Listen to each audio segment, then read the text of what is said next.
What's up, guys? This is They Not Like Us podcast episode 6, and we got a bunch of topics today. If you're watching this video wherever you are, please like, comment, and subscribe when you watch this podcast. I'm Elo, this is my co-host Kid, and let's get into it. So today we have an array of topics that we're going to get to. We're going to be talking about Richmond Quan. We're going to be talking about Tyreek Hill, and we're going to be talking about Angela Resse. So the first topic that we get into is Tyreek Hill. Yesterday, on Sunday, the first game of the season, right before the game around 10 o'clock, 10:30, Tyreek Hill had been detained by Miami-Dade police for whatever reason. He was in his McLaren. He was driving to the game, and police had detained him, and they didn't really give him a reason why. So said something about speeding, and they were giving him problems. Then they put him out the car. They were roughing him up. They put him on the ground. They put handcuffs on him. Then they was becoming real aggressive with him as they were pulling him down to try to detain him while he was on the phone with his agent. His other friends had came and other teammates had come to try to see what was going on. It caused a big commotion in the NFL community.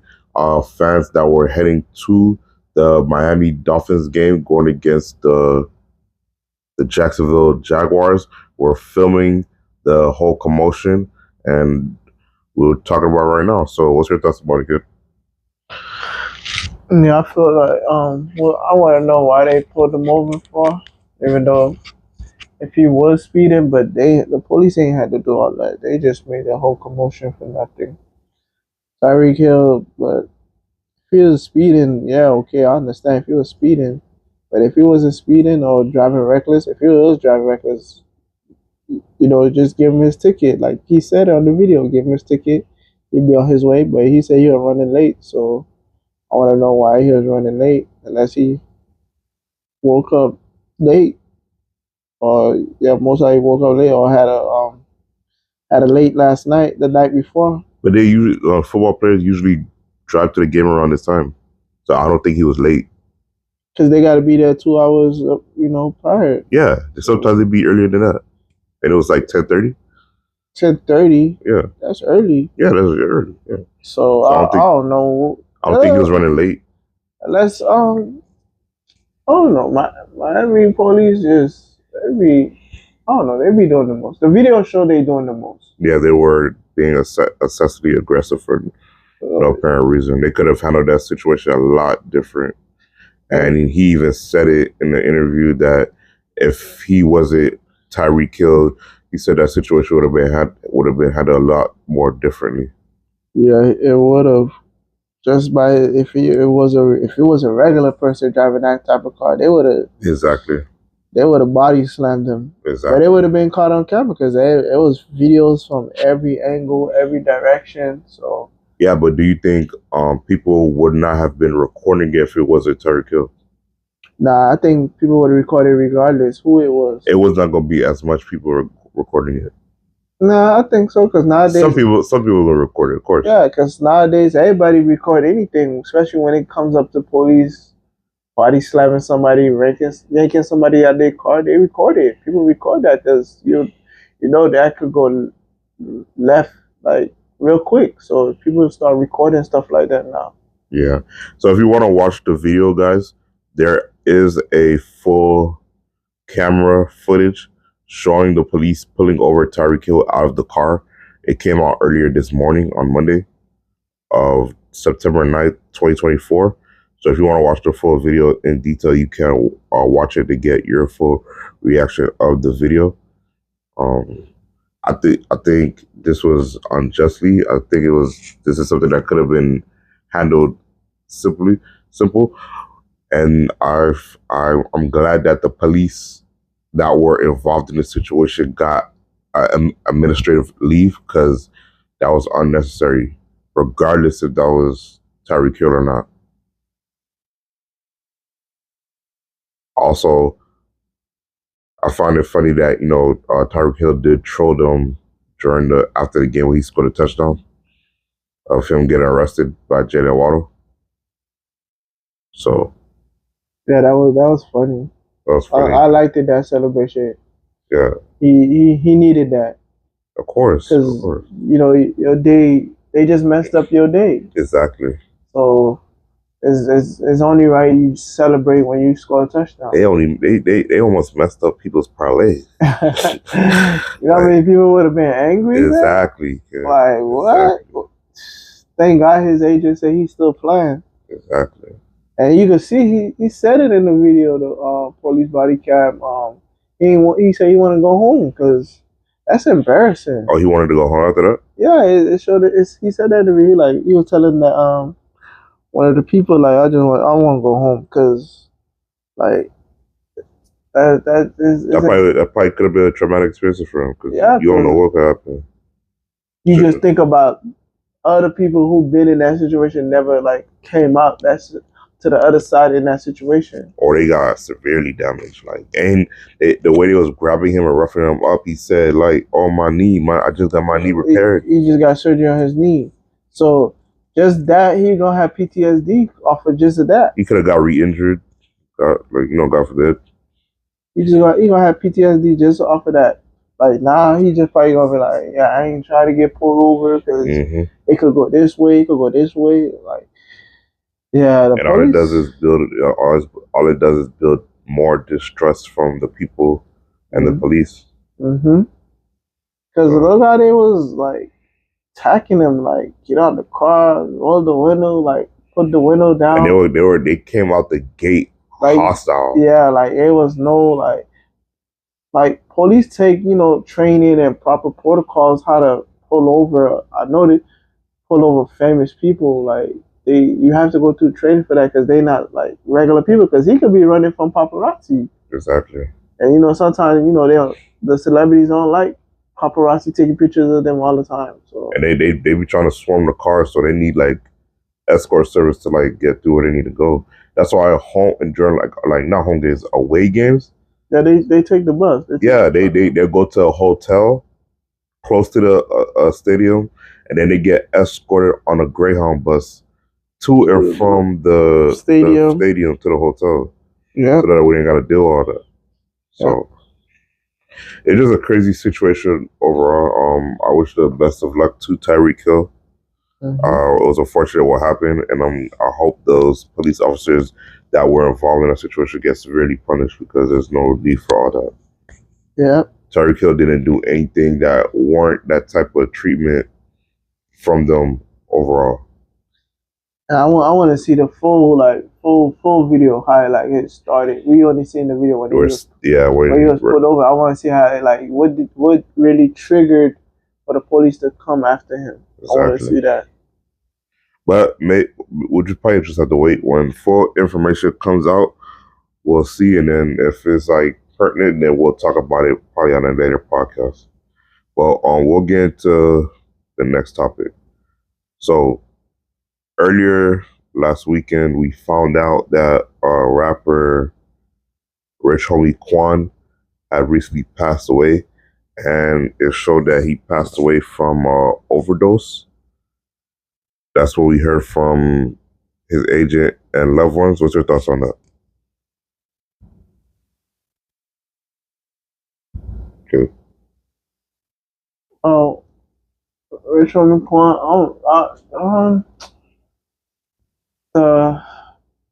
This is crazy how his girl found him. Yeah.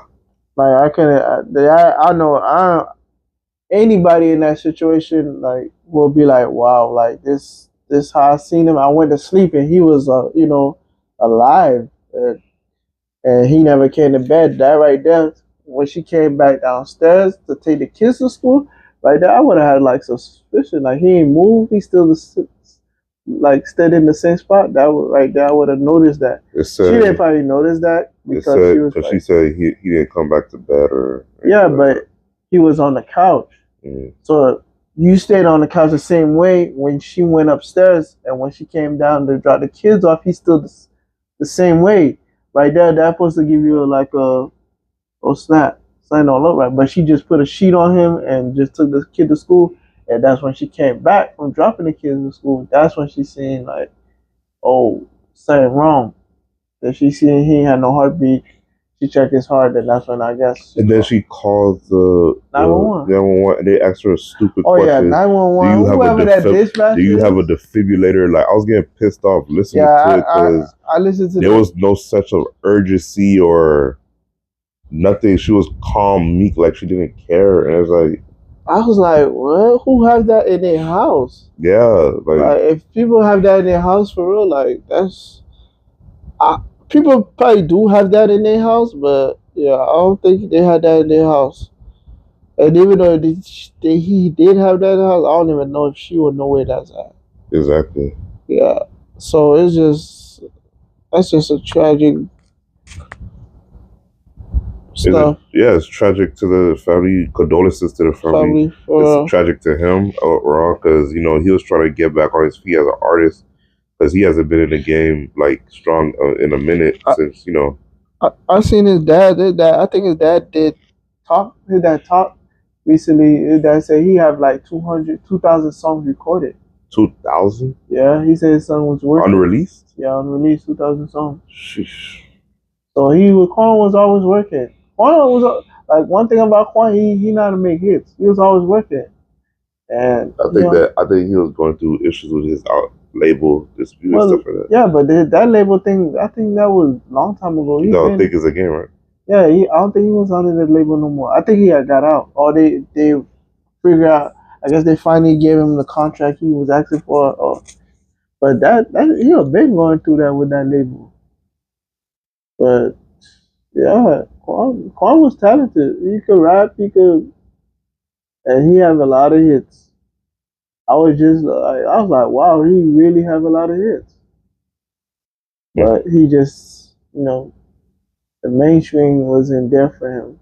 It wasn't as big. It's big, but it's not that big. It's like around after the Rich Gang tour kind of like died down a little bit as in terms of his like rap career and then his label dispute. And I didn't even know him and Young Thug were beefing behind the scenes.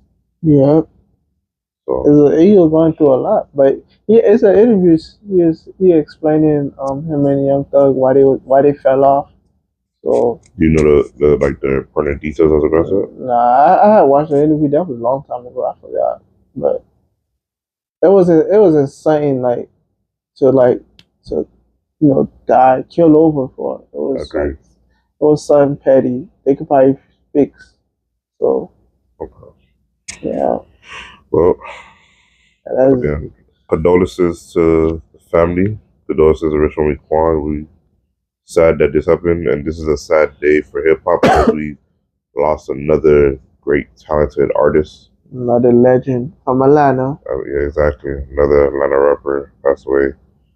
It's sad hearing stories like this when you hear Juice WRLD, Takeoff, like just like people who were like dominant in the rap game, putting out classic hits in the 2010s, and now that like they're gone now, you're just like, damn. And they was young. Exactly. So, very young. Yeah. So, all right. So we'll get into the next topic as regards to that. The last story we're gonna be getting into is Angel Resse. Angel Resse, my mistake. Angel Resse. So recently she had got injured recently, and now she's going to be out for the rest of the season. And it's just tragic because she was having a really, really good season. She was averaging 13 points, 13 rebounds, and 2 assists. And she was she set the record for most rebounds for a rookie with about 405 and counting.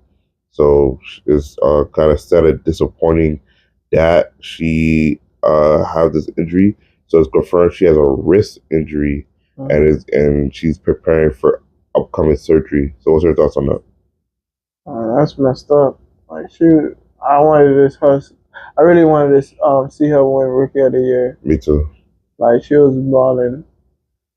Like she was for her to get her injury, how many more when the season done for them? I'm not too sure. Their season done before the NBA season comes, right? I think I think it still goes a little bit into the men's NBA season. Oh, I thought it would be done before the men's NBA season start. But yeah, that's bad. Yeah. But that's what you call it got hurt too. Who? Jordan on his rookie time. Yeah. So I hope she have a full recovery from her surgery, and when she get back, she just take off.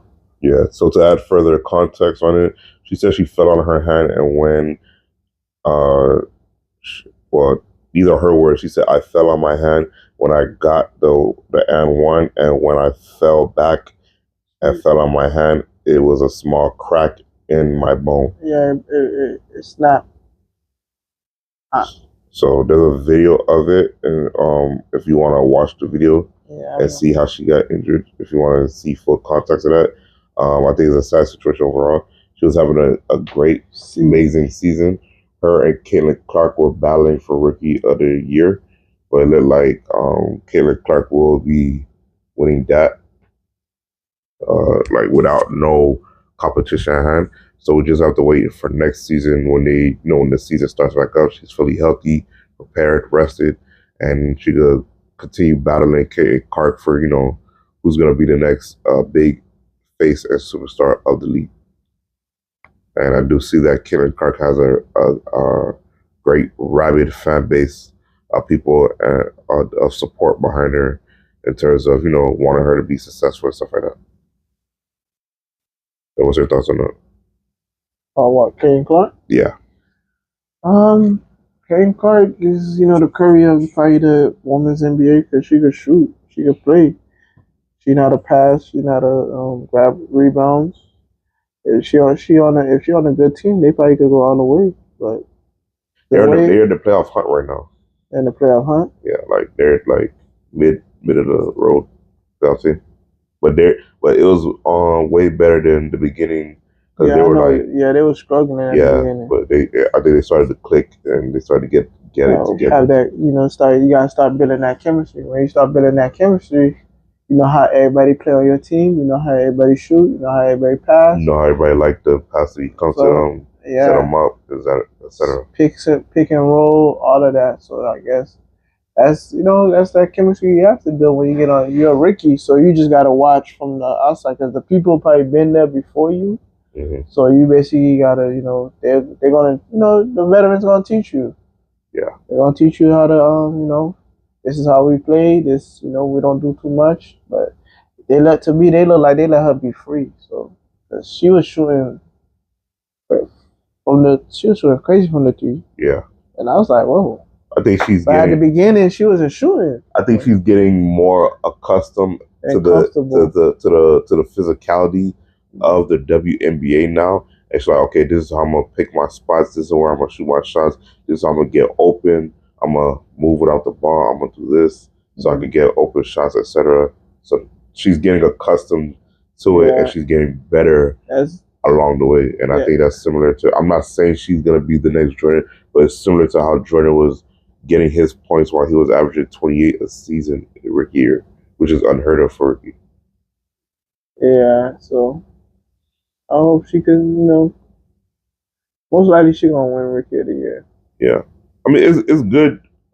Regardless of whether her or Angel Reese wins it, it's good for the league because it gets more eyeballs. It has a lot of people talking. We're talking about the WNBA, so it's good regardless. Yeah.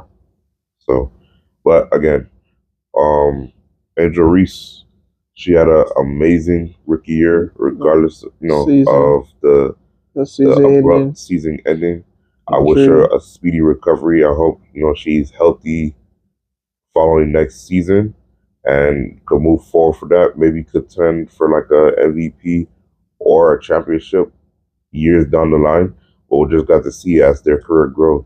They're young, up and coming superstars, and sky's the limit for them. So, you got any more thoughts or opinions on them? No. All right. So, That's all we have for today, guys. Those are all the topics that we wanted to go over. We'll see you guys next time on the next episode of They Know Like Us podcast. I'm Ito, my co-host Kid. Peace. Peace.